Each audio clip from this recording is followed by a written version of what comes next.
An aviel hervesan maz eo. Neuze e vo inverdoù an tellez an naou ouz dek gwerc'hez a iaz kemeret o lampou ganto a benen d'ar priet. Pem an neo a oa diskian, a pem a oa fur.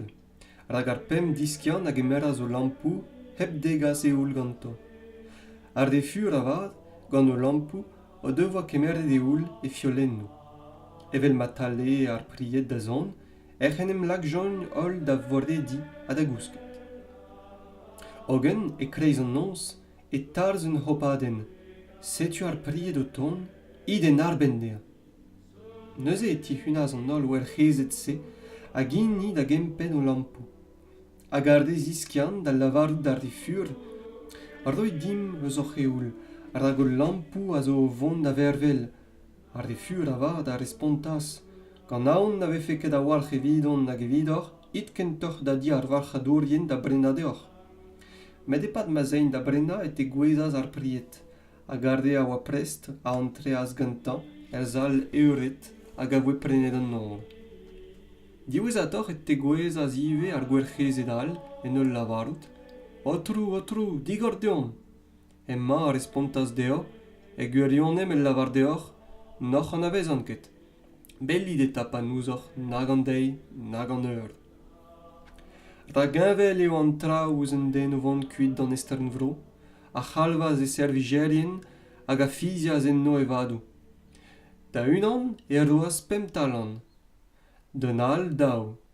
Denal unan. Da bebini herveze an partiz, hag ezeaz kuit da bel vro. Raktal ezeaz varro gant nini en devoar desevet pem talan, o lakad ar reaz da dalvezout hag ganto e c'honezaz pemal. En evel eb doardi, an nini en devoar desevet daou dalan, a c'honezaz daou al ganto. Met an nini a resevet gantañ un talan epken a iaz d'ober un toul en doar da guzadennañ ar c'han e vestr.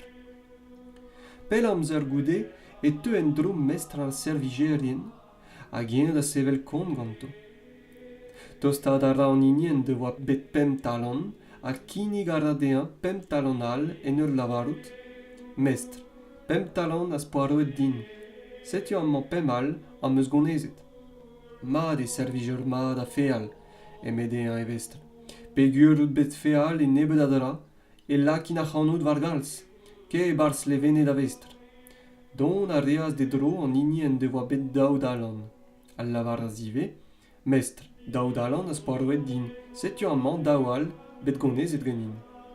Mat e servigeur mat a feal, emet eñ e vestr. Pegur out bet feal e nebet a dra, e lakin a c'hanout war galz, ke e barz levenet a vestr. Ogen, o tostad ive de dro, an nini en devoa bet nemet un talan al lavaras. Mestr, gouzout a ren ez out un den diez, e vedez e lec'h n'ac'h eus ket adet, hag e tastumez e lec'h n'ac'h eus ket strewet. Aon am eus bet, hag ez onet da guzat da dalan en douar, setu eñ, gantañ ac'h eus da beadra. Ogen e vestr a respontas dean, servigeur fall, a lezirek. Gouzout a rez e vedan e lec'h nem eus ket adet, hag e tastuman e lec'h nem eus ket strewet. Gled e oa dit neuze kas ma arc'hant d'an tibank, ha me, d'am distro an bijeat kavet ma fe adra gant leve diwar-nañ. Tenit eta digantañ an talan se, hag en roit d'an hini en eus dek. Rak d'an hini en eus e vo roet dean, hag e leiz en devo, met digant an hini en eus ket, e vezo lammet zo ken ar pez en eus. Hag ar servigeur dit al vout se, stlapidien war mez en da valijen en no e vezo ar gwelvan, hag ar skrignad gden. Pa zeuio mavant den en e c'hloar hag eo e leilet gantañ, neuze e c'hazezo war e dron hag lot. Hag e vo bodet an ol boblou dirazan, hag e tispartio an eire diouz ar real, evel ma tisparti ar mesaer an dinvadezet diouz ar bourchet. Hag e lakaio an dinvadezet en tu deho dean, hag ar bourchet en tu klei. Neuze el lavaro ar roue da re a vo en tu deho dean. Deuit, c'hui ar de veniget gant mazat. Per c'hennit da errez ar roantel ez a zo bet aozet evidoc'h a baouet diaz e zidigez ar bet. Ragaon am eus bet ar roedoc'h eus din da zebri. Sec'het am eus bet ar roedoc'h eus din da eva. Estren ewan a ma degemeret oc'h en noaz a ma gwisket oc'h, klan a deuet oc'h dam gwelout, prison a deuet oc'h betegen non. An dud just a responton neus edean, otrou, pegoulz on neus da welet naon dit, ar doet dit da zebri, sec'het dit, ar doet dit de eva. Pegoulz on neus da welet estren a da zegemert, en noaz a da wisket, pegoulz on neus da welet klan pe prison hag ezom deuet betegen nout. Hag responto ar dou edeo, gwirionem e lavar deoc'h, kemen a morc'h gret se da unan eus ar revian eus ma breudeur eo din me ma unan ar c'heuzen gret. Neus e ive e lavardo d'arde a vezo a gleidean, it pel diouzin tud viliget, d'an tan peur badel a zo bet aozet evit an diaol hag e eilet. Rag naon am eus bet, a noc'h eus ket roet din da zebri, sec'het am eus bet, a noc'h eus ket roet din da eva, estren e oan, a noc'h eus ket ma degemert, en noaz a noc'h eus ket ma gwisket. Klan hag prison, a noc'h eus ket doet dam gwelout.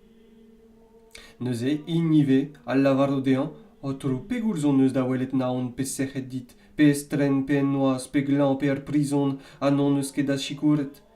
Hag responto dean, gwirionem e lavar deoc'h, kemen a noc'h eus ket en gret, da unan eus ar revian an se, eo din me ken nebedal noc'h eus ket en gret. A mont ar daioù ar demand ar c'hastiz peur badel, hag ar deiz just d'ar vue peur badel. Hag c'hoar vezas, pen devoa Jesus e chuet an ol brezegen nouse, ma lavaras des iskibien, gouzout ar dit emo ar pask, a ben daouz evez, hag vo gwerset mabon den da ve a staget ouz ar groaz. Neuze nem vodaz an arch veleien hag en aourien ar bopl e palez ar belek meur, kaifaz e anna. Hag vo divizet e trezo da baka Jesus dele leir a de laka da marn. Ar raba da vad emeo, e vefe pad ar gwell, gant naon na saffe tous mar e touez ar bopl. Evel met o Jesus e Betania, et ti Simon a leur, et tostaz ur vaouez outan, a ganti e oa ur podig alabastre leun a front prizus bras, mas kuiliaz an ean var e ben, e pad medo ou stol. O welout kemense e savas droug en diskibien ma lavarjon da betra e talver c'holl a seurtse, pa vije begalet gwerz a ker an drase ar dei e briz ar beorion. Jesus avad o c'houzout kemense a lavarz deo, pera gerit poan d'ar vaouez-se, rag un oberen vad deus gret em c'hever. Bepred o popeorion genoc'h, me avad no po ket atav. Pe deus kuiliet ar c'hwez vat se var ma c'horf, eo a ben ma sebeliour e deus en gret. Gwirionem e lavar deoc'h, e pellec'h benag, ma vo em banet an avielma, dre ar bedol, e vo ad lavar de dive ar pez e deus gret, evit ober invorne. Neuze unan eus an daouzek Judas Iscariot eano, a iaz da gaout an archeveleion, hag a lavaraz deo, pegemen e fel deoc'h ar din a me al lakaio an nean e treo taouarn. Ar dema a bouezaz dean tregont pez ar c'han, hag adar al c'hourse e klaske un degouez mat evit drouk kei an nean deo. Da zeiz kenta ar barra di c'hoel e teuaz an diskibien da gaout Jesus en ur lavar dean. E pellec'h e fel dit e c'hosfem evidout pred ar pask. Respond ar reaz Jesus, id e ker da di emañ hen, al lavar dean, ar mestr al lavar tost emañ ma amzer, dusse e ran ar pask gant ma diskibien. Hag e reaz an diskibien nevel men devoa Jesus gourc'hemen net deo, hag e c'hoz joan ar pask. Deuet an abade e oa ou stol gant an daouzek diskipl, hag e pad ma tebren e lavaraz deo, e gwirionem e lavar deoc'h, unan a c'hanoc'h, aiad am gwersa. Glac'hardet braz e oen, a pepiniem lakaz da lavar dean, a me eo, aotrou? Eo avat respontas, an inien eus lake de zorn ganid plat, hennez am gwersa. Mon a ra kuit mab an den hervez ar pez a zo beskrivet diwar e ben, met gwad an den se, me o gwerset mab an den gantan. Gwelloc'h e vije bet d'an den se, ma ne vije ket bet ganet. Judas neuze, an inie a werse an ean, en em lakaz da lavarout, daoust da emme, rabi? Jesus a respontas, Ya, te lavar mat. Hag e pad ma tebrenn e kemeras Jesus bara, hag o vea lavardet ur vinigaden e rannas an ea, hag en roaz des iskibien en ul lavardet, kemerit a debrit, ma c'horfe o kemenma.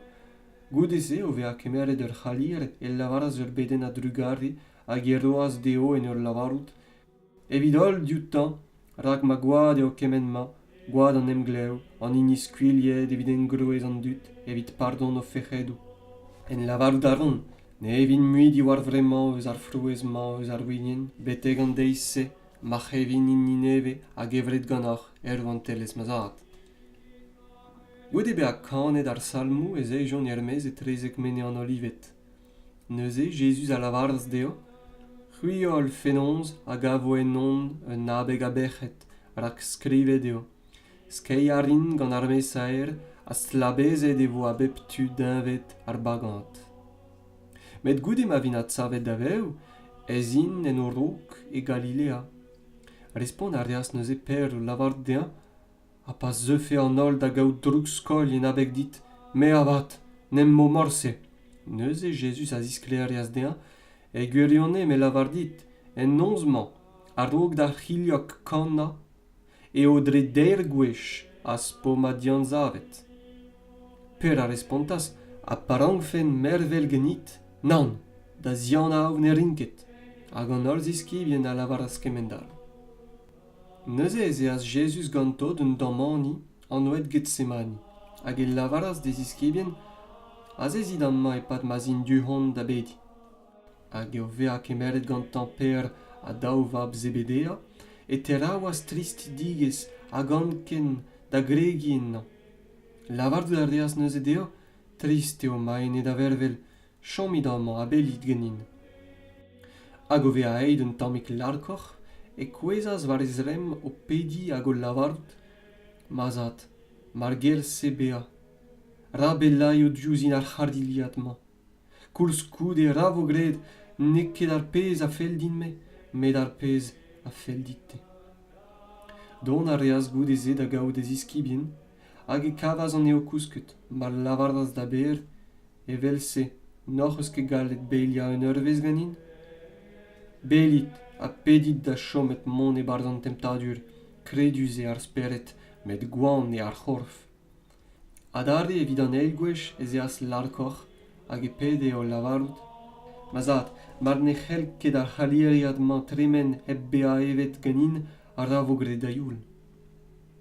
A deuet an neve beteg enno e kavaz an neo kousket, rak poner e oa eid o daou lagat.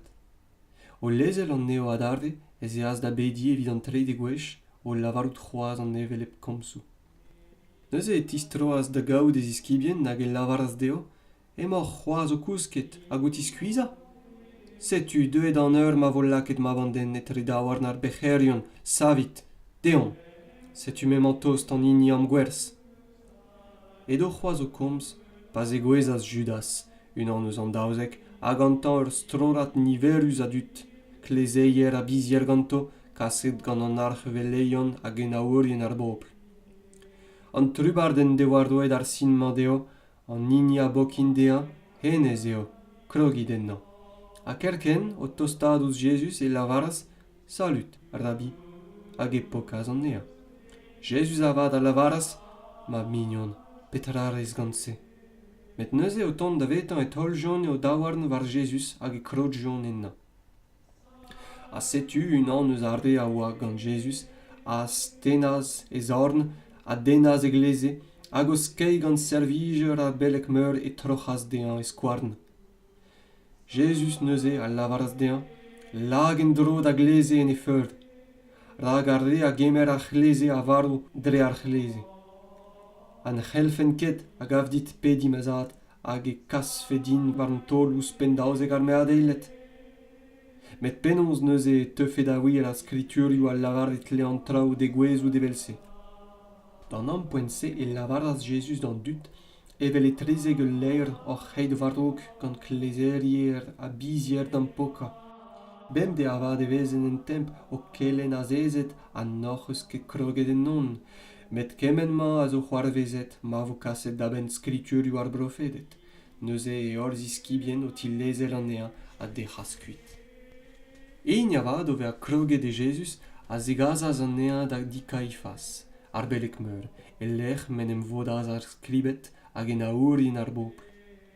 Per a heuliaz eus a bel betek porz ar belek meur hag ove a ei de barz e chazezaz gant ar vevelien da welout penonz e che chufe an trao.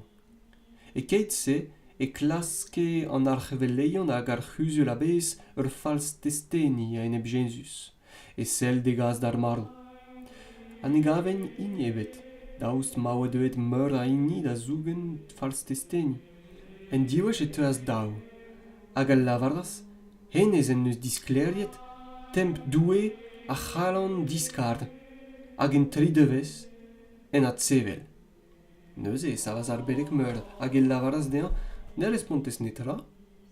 Petra ziskler an dud se a enep dit, Jesus avad a chome digoms. Hag ar belek meur da lavarout, da c'hour fedi ar an en anno an doue beu, da lavarout deom a teo ar Messias, mab doue. Jesus a respontas dean, ya, te lavar mat. Ouz pense me lavar deoc'h, a vremañ e wel fot mab an den a zezet en tu dehod an hol c'halloudek hag o ton var gwabrenou an neo. Neuze ar belek meur, ar drogaz e ziliad en eo lavarout, blasfemet en neus, hag ezon moch eus c'hoaz a destou, e moch o paouez klevout e vlasfem. Petra gav deoc'h, hag gint da respond, ar marv a zo dlet dean. Neuze e skop jonioù tan var ezrem hag e rojon de an tolioù pe lodal javedadou en eo lavarout, gradion da brofet Messias piou an inien eus koet genit. Per avad a oazedet ermez porz, pa zeuas de gaout ur vatez a lavaras dean. Te ive a oa gant Jesus ar Galileat. Eo avad an nachas dirag an ol en ur lavarout, ne welan ket petra fel dit lavarout. Met evel maze da gaout an nor, e oe gwelet gant ur vatez al lavardas darri a oa enno. Emma a oa gant Jesus an Nazaredat. A darde e nachas gant ur ledouet, nan a vezan ket an dense. A prestik goude, arde a oa enno a dostaz outan hag a lavaras dean sur mat. Te ive, te zo eus an dust-se. Da dre fouedach evit gwir a ziskler ar c'hanout. Neuze krogaz da valozi, a da doui nan a veze ket an dense, kerken e kanaz ur c'hiliok. Hag e teuas sonj da ber eus ar c'homzou en devoa lavaret Jesus dean, ar rog ar c'hiliok kana e o dre der gwech as po ma dinachet. Hag eid ermez e skuilias der c'hwern. Deuet ar beure en em vodaz e kuzul a enep da Jesus an ol ar c'hveleien hag en aourien ar bopl evit e lakad d'ar marv. Hag o vea e liamet e tegaz jeun an ea da bilat ar gwarnour evit e lakad e treza warn. Judas neuze, an inni en devoa e werzet, o welou devoa kondaonet a grogas morchet enna a degaz a reaz en drou an tregont pez ar c'hant an ar c'hveleien hag an en aourien en ul lavarout pechet em eus o werz a goad didamal. Met respond ar region dean, petra ara sediam, dit te de welout. A slapet ganto ar pezio ar c'hant santual e techas kuit hag ezeaz den em grouga. Ogen an ar c'hveleion a zastumaz ar pezio ar c'hant-se hag al lavardas, ne ket permetet o lakad entaz ar sakr pe gwir in priz ar goad. Neuze goude be a grit kuzul e prenjon ganto park ar poder evit beziadur an divroidi. Setu perag e vean oed ar park-se park ar goad bet e girdie. Neuze e voe kaset da ben lavar ar profet Jeremia ke merdet o deus an tregont pez ar c'hant priz an ini prizus o deus bugale Israel laket priz warna hag ordoet o deus evit park ar poder evel men devoa gourchemenet din an otro. Laket e voe Jesus dirag ar gwarnour hag emma ar c'houlen a zoutan, a te eo roue ar Iusevien? Jesus a respontas, ya, te lavar mat. Met an tammallou ar de outan an ar c'hveleien hag an en aourien ne respontas netra. Neuze Pilat a lavardas dean, ne glevez ket pegemen a draou a zisklerion a enep dit? Met ne respontas dean var dra ebet. Ken e oa souezet braz ar gwarnour. Da genver pep gwell pas ki oa kustum ar gwarnour da leusket d'ar bobl ur prizoniad bennak an inni ar c'houlennen. prisoniad brudet a oa dalc'het d'ar c'houlse Barnaba e anno. Pa voe bodet an dud e lavaras Pilat deo, peini a fel deoc'h e loskfen deoc'h en e Frankis. Jesus Barnaba, pe Jesus a vez an oet Messias. Ra gouzout a ouie e oa drewarizio de oa droukroet an ea. En dram edo a zezet varigad or varden e kastas e roeg unan da lavardou dea, da vezet netra trezout te hag an den just se. Ra gward dregaset on bedierie en un avre en abeg dea. Met an ach veleien hag an en aourien a lakaz e pen ar bob goulen Barnaba a kaz Jesus d'ar mardou, o stagad a gomz e lavardas deo ar gward nour. Peini a fel deoc'h e lesfen deoc'h da vont eus an daouma. Respond a rejogne, Barnaba! A Pilat deo, a petrarin eta eus Jesus a vez an oet Messias. An ol a respontas, ra vo staget eus ar groaz! Peseurt droug en eus gret eta, emmer. Kreñv ar c'hoaz e krien, ra vo staget eus ar groaz! Pilat o welout ne servijet an etra hag e kreske kentoc'h an tous marc'h hag e meras dourd hag a welchas e zaouarn dirag ar bopl. En ul lavarout, digablus on eus gouad an dense, deoc'h huit a welout. Hag ar bobl a bez da lavarout, ra vo e oad war nom, a var ur bugale. Neuze lesas deo Barnaba en e Frankis, evit Jesus avat, goude ba skourjezet an ea, e roaz an ea deo da vez staget eus ar groaz. Neuze sou dardet ar gwarnour kemer Jesus ganto e pa e barz ar pritordi, a vodaz en dro dean ar gohorten a bez, a di wisket doutan e ziliad e toljon warnan ur vantel rus karlek. Plezena a rejon ur glun en spern a lagjon var e ben, hag en e zorn ur rosklen. Hag en ur blega o glin diraza, e lavaren dean dre c'hoaperz, salut, roue ar iuzevien. Hag o skop aotan e krogen e rosklen hag e skoen ganti var e ben. Goude bea e c'hoapet e velse e tenjon diganta ar vantel, hag goude gwiskat dean e ziliad en dro e kasjon an ea da veach staget eus ar groaz. Evel ma zein ermez e te gwezas ganto un den eus kurenna, Simon e anno. Redia a rejon an ea da zougen kroaz Jesus. Hag o vea de gwezet el lec'h an oet Golgotha, da lavarou de lec'h a chlopen, e rojon dean da eva gwin mesket gant best. Goude bea en tanvet, ne felasket dean eva. Goude ma devo staget an ea ouz ar groaz, e lodenjon e ziliad kenetrezo dre dena ar sort warno. Hag eiden o c'hoazez e tiwalen an ea. Lakad a reon ya eus de ben ur skritel gant abek e gastis, emma eo Jesus ur goe ar iuzevien, a var un dro gantan e kroaz takjon daoler, unan a zeo hag unan a gleidea. An dremenidi a vat hag unujen ne an ea en ur heja o fen hag e lavaren. Te hag a zich truj an templ hag a sav an ea en ur ober tridevez. En em salv da unan, mar dout map doue, a disken eus ar groaz. En evel eb doare an archveleien hag a skribet hag an en aorien a c'hoarze goa boutan en lavarout. Salvet en eus rewal, ane ket barrek den em salvi. Rou Israel ez eo, razisken o bremañ eus ar groaz hag e kredi menna. En em fiziet eo en doue, dean de ziebi bremañ, mar deo douget dean rak lavaret en eus meo map doue. En evel eb doare a leiron o unan bet kroaz taget war den dro gantan a dole outan komzou dismeganzus. A dalle kriste tan valijen a c'holoaz ar vro a bez, betek teirer goude kriste. A var dro teirer goude kriste e c'hard mas Jesus en ur griad en vras. Eli, Eli, lema sabachthani. Da lavarou de, madoue, perag oc'h ma dilezet. Ouz e glevout, d'ard neus arde a oa enno a lavardas, o c'hervel e lia ema enez. A kerken unan an eo ardedas da gerchad ur spouen, e c'hargareaz a winekr, a laket an ei e beg ur osklen e roaz dean da eva. Med ardea la lavarde, lesta, Gwelom, adon a rai o Elia de savetei. Ogen, Jesus o ve a garmet ad arde en ur griaden vraz, a les as esperet da dremen. A setu ma fregas gwell an temple e dau an ter, eus a lein d'an traun. An douar a grenas, hag a reier a freilias. Ar bezio a zigoras, a meur a san a oa o c'horf kousket enno a zi hunas da veu. Hag o vont ermez eus o bezio goude a savedigez Jesus e teujon ger santel den emziskouez da veur a inni. Ogen, ar chanteneur hag ar re a oa gantan o tiwal Jesus pa weljon a c'hrendouar hag ar pez a dremenne a voez trafuliet ol, gant ar spon ma lavarin e gwirionne, an denma a oa mabdoue. Bez e oa enno ive meur a vaouez a selle eus a bel.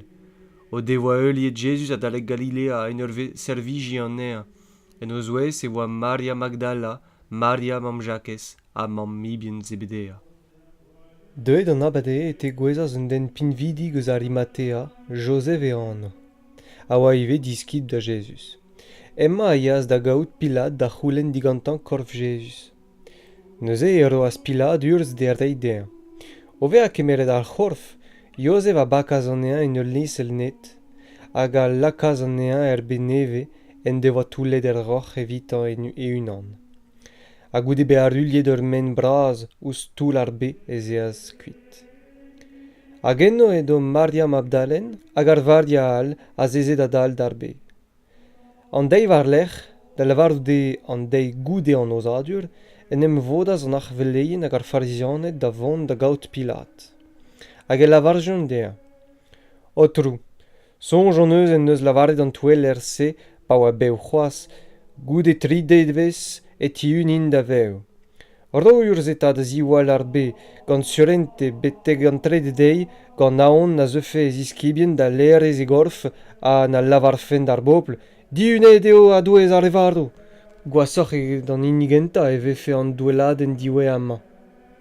Respon a reas Pilat deo, gwardet oc'h eus, id a diwalid asur evel ma ouzoc'h. In eta o vont diouta a lakaz ar be surente, dresiel la ardmen a posta gwardet. An deiv ar lec'h ar sabat, pa darze goulou dei evit dei kenta ar sizun, et teuaz Maria Magdalen hag ar vardia al da welout ar be. A setu ma voe ur c'hrendouar braz, ragael an outrou a ziskenaz eus an neu, hag a zeuaz da rulia ardmen kuit, a da a zez a warna. Invel ouz ul luc'heden e oa ezrem hag e ziliad a oa gwen evel an erc'h, gant an aon dirazan e krenne ar vardet hag e teujon da vea evel tud vardo. An ael lavat o komz ouz ar merc'hed a lavaras, c'hui, no peket aon, rak gouzout ar an e klaskit Jesus an inibet staget ouz ar groaz. Ne manken an ma. Di unet eo a douez ar devardo, evel men devoa lavardet. Deuit a gwelit a lec'h ma oa goulvrezet enna. Id buan da lavardout des iskibien ez eo di unet a douez ar devardo. A setu ma zaen ar rog da Galilea enno e wel fod an ea. Setu ar pez an moa da gemen deoc'h. Hag o veaet buan ermez eus ar be gant aon a leven e vraz e ret jon da gemen ar c'helloù des iskibien. A setu ma teuaz Jesus a ben en deo a ma lavaras, salut. Hag inni o tostad a bakaz et dedreit hag a stouaz diraza. Neuze e lavaras Jesus deo, no peket aon. Id da gemen d'an breudeur mont da Galilea enno eo am gwelin. Evel ma oan gant o end et teuaz e kerdar neus ar wardet da gemen d'an archveleion kemen a oa c'hoarvezet. Ar emañ en em vodet a gret kuzul gant an en aorien, ar doaz arc'hant braz d'ar soudardet en ur zisklerdia deo, lavarit ez eo deuet ez iskibien e pad an nons, hag o deus leret an ean tra ma war kousket. Ha ma teu ar gwarnour den gouzout e c'honezim an ean hag e lakim arc'hanoc'h didammal. In eta, o vea kemeret an arc'han. Ar deaz evel ma oan bet kelenet, hag ar vrutse a ret c'hoaz e touez ar iuzevien betek vrema. An unnek diskip la ias neuze da Galilea war an mene en devoa Jesus merket deo, hag ouz e welout e stoujon diraza, in hag a oa bet am gredik. Jesus o tostad a lavardas deo. Pep galout a zo berroet din en nao a varn douard. Idetad a gemel an ol vroadou, badezid an eo en anno an tad hag ar mabag ar spert santel. Deskit deo mirout an ol gemen an meus gourchemennet deoc'h, a setum ema on gannoc'h bemde betek fin ar bet.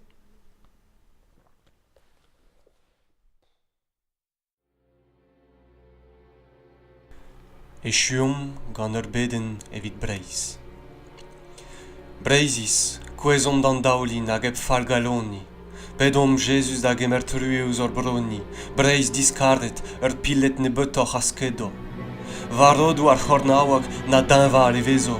Breizis, pedom a galon, ma voat savet Breizh, en e c'herd evel gwechal, gant e yez hag e fei, eb fei kristen broioù ne c'hell be a urz ebet, eb brezoneg, ken nebet ne c'hell be a Breizh ebet.